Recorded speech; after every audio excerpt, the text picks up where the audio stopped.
Galangan selebriti kayaknya makin kesini makin sadar akan pentingnya olahraga ya pemirsa. Bayangin aja, gak cuma olahraga lari. Belakangan banyak juga selebriti yang gandrung banget sama olahraga berkuda. Yang teranyar ada si cantik Cut Siva yang baru 1 tahun ikut olahraga berkuda, tapi sudah punya nyali buat ikut kejuaraan berkuda. Bukan hanya sekali, Siva bahkan sudah 2 kali ikut kejuaraan berkuda loh. Aku sih bersyukur sekali ya, maksudnya buat aku belum setahun kan dilatih sama Coach Agung dan dikasih kesempatan buat ayo ikut lomba dulu deh, nyari pengalaman dulu, itu udah bersyukur banget sih aku, alhamdulillah banget. Aku nggak jatuh aja, aku udah alhamdulillah, walaupun tadi jatuh pas latihan ya. Kudanya aku baik banget nih, coach yang ngelatih kuda-kudanya baik-baik banget. Jadi nggak begitu susah sih untuk bonding lagi sama kuda-kuda di AR Team. Wajar kalau Siva piawai berkuda meski masih newbie. Wong wanita berusia 26 tahun punya cara sendiri untuk menjinakkan kuda miliknya. Ada tekniknya sebenarnya, pertama bonding sama si kudanya, terus ada cara-caranya kita kakinya harus ngegrip, apa sih mas namanya? Iya, ngegrip kasih aba-aba support, kasih kode dari kaki. Jadi ada gitu deh, susah ngejelasinnya. Kakak naik dulu baru. Ya.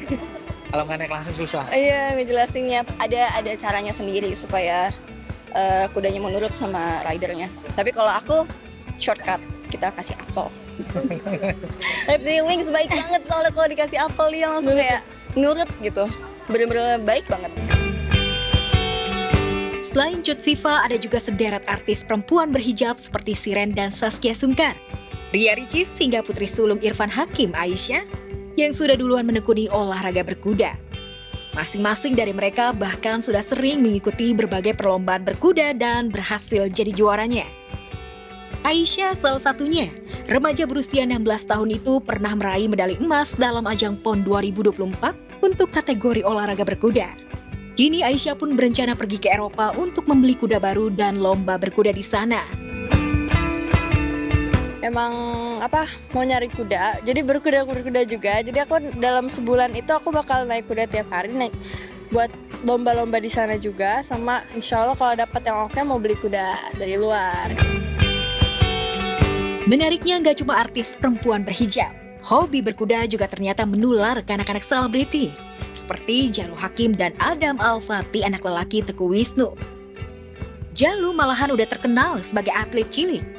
Sayangnya baru-baru ini Jalu hanya berhasil meraih juara keempat dalam kompetisi Giova Cup 2024. Meski begitu, Irfan Hakim tetap memberikan dukungan dan rasa bangganya terhadap sang anak tercinta. Pressure mungkin lebih gede kali ya, karena emang disuruh menang kan sama bunda sama coachnya. Jadi mungkin dia agak kebawa pikiran, tapi all good. Nanti minggu depan dia juga tanding lagi, jadi semoga hasil lebih baik daripada yang minggu ini. Emang nggak harus menang terus, emang nggak even rider top rider itu juga pernah jelek. Ada masa-masanya dimana lagi kurang oke, terus ya emang nggak selalu menang terus, karena emang kalau udah di dalam lapangan itu kita nggak tahu apa yang terjadi ya kan. Jadi itu is out of our control. Yang penting kalau misalnya udah usahanya udah bagus, naiknya udah bagus, terus gak menang ya nggak apa-apa. Jadi emang menang itu bukan segalanya, emang bonus saja.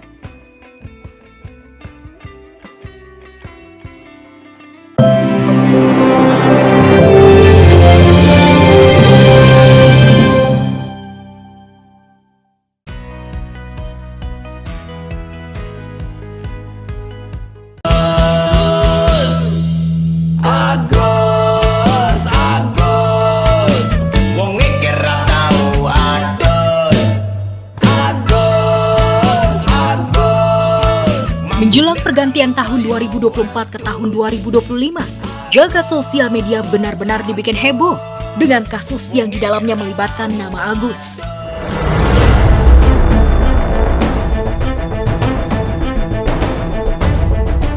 Ya, nama Agus mendadak jadi buah bibir lantaran bikin netizen sejagat maya notice mengapa nama Agus selalu ada aja gebrakan di penghujung tahun dengan kasusnya yang bikin geleng-geleng kepala.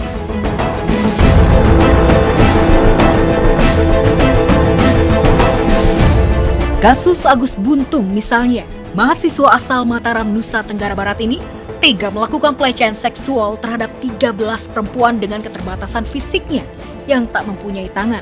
Meskipun awalnya publik bingung, bagaimana mungkin seorang yang kedua tangannya buntung bisa melakukan pencabulan?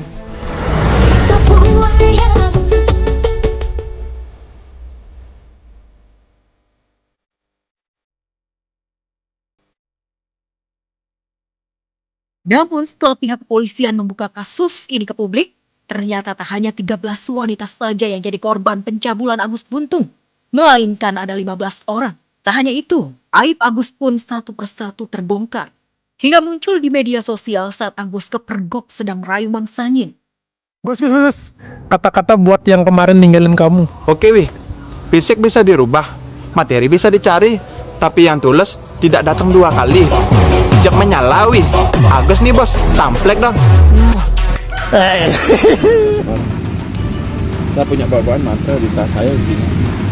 Itu bawaan dari lahir yang bisa baca seseorang. Saya tahu kamu lagi banyak masalah. Saya bilang kamu harus kuat. Kalau enggak, kamu akan sukses. Percaya sama saya. Saat di TKP perkenalan, bukan video di hotel ataupun hosting. Jadi perlu saya luruskan bahwa itu adalah video awal mula bagaimana caranya pelaku mendekati korban. Itu direkam video oleh korban. Jadi ada kalimat, kata-kata awal mula seperti apa, mengangkat segala macam. Nah itu akan kita dalami.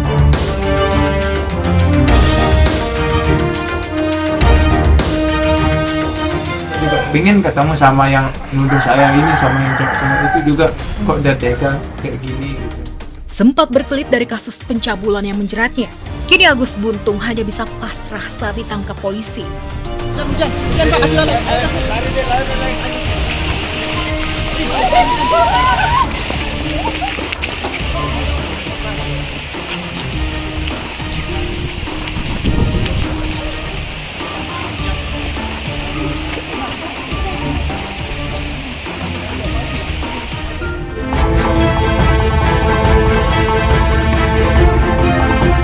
Kalau Agus yang tadi jadi tersangka gara melakukan aksi pelecehan terhadap 15 wanita, Agus yang satu ini justru melakukan aksi tak terduga saat dirinya sakit hati. Ya, Agus sang mantan satpam di kantor pajak Lampung ini nekat membakar kantornya sendiri lantaran dendam karena dipecat secara tidak terhormat. Sakit hati itu bang, itu secara instan saya bakar. Gimana caranya? Jadi saya masuk ruangan ATK, saya ambil semua barang pribadi yang milik yang saya sakit hati itu.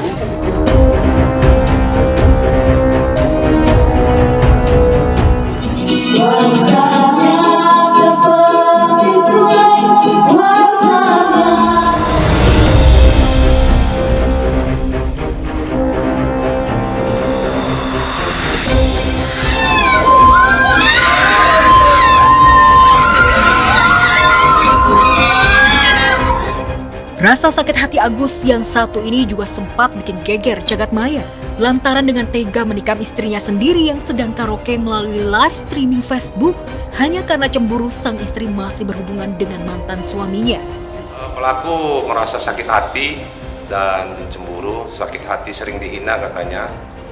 Pelaku cemburu karena korban masih sering berkomunikasi dengan mantan suami. Lantas ada apa dengan nama Agus yang jadi viral di sosmed di penghujung tahun 2024? Lucunya dari keviralan nama Agus yang berkasus ini, ternyata memicu stigma negatif di kalangan orang-orang yang bernama Agus. Bahkan para pemilik nama Agus pun sampai merasa tercoreng hingga ingin ganti nama gara-gara oknum Agus lainnya.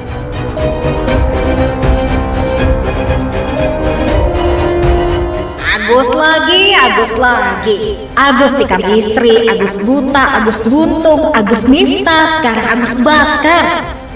Nama Agus sudah benar-benar tercoreng, Sarana nama yang recommended dong, ayo ganti nama. Nah, di Naruto Shippuden episode 303 kita diperlihatkan salah satu karakter Tayuya. Kalau kalian ingat, dia ini adalah anak buah dari Orochimaru. Dia ini pernah nge-summon 3 monster yang ciri fisiknya seperti 3 Gus yang kita sebutkan tadi. Di mana monster pertama memiliki mata yang ditutup, mirip seperti ciri-ciri fisik dari Gus A atau si Agus sedih. Yang kedua, ada monster yang tidak memiliki kedua tangan, mirip seperti Agus B atau si Agus Nohen. Dan yang terakhir, ada monster yang memiliki rambut gondrong, mirip seperti Gus ketiga atau yang dikenal dengan Gus Miftah. Nah, pertanyaannya, ini sebuah kebetulan apa gimana gitu? Terus kalau gini, siapa si Tayuyanya dan siapa Orochimarunya?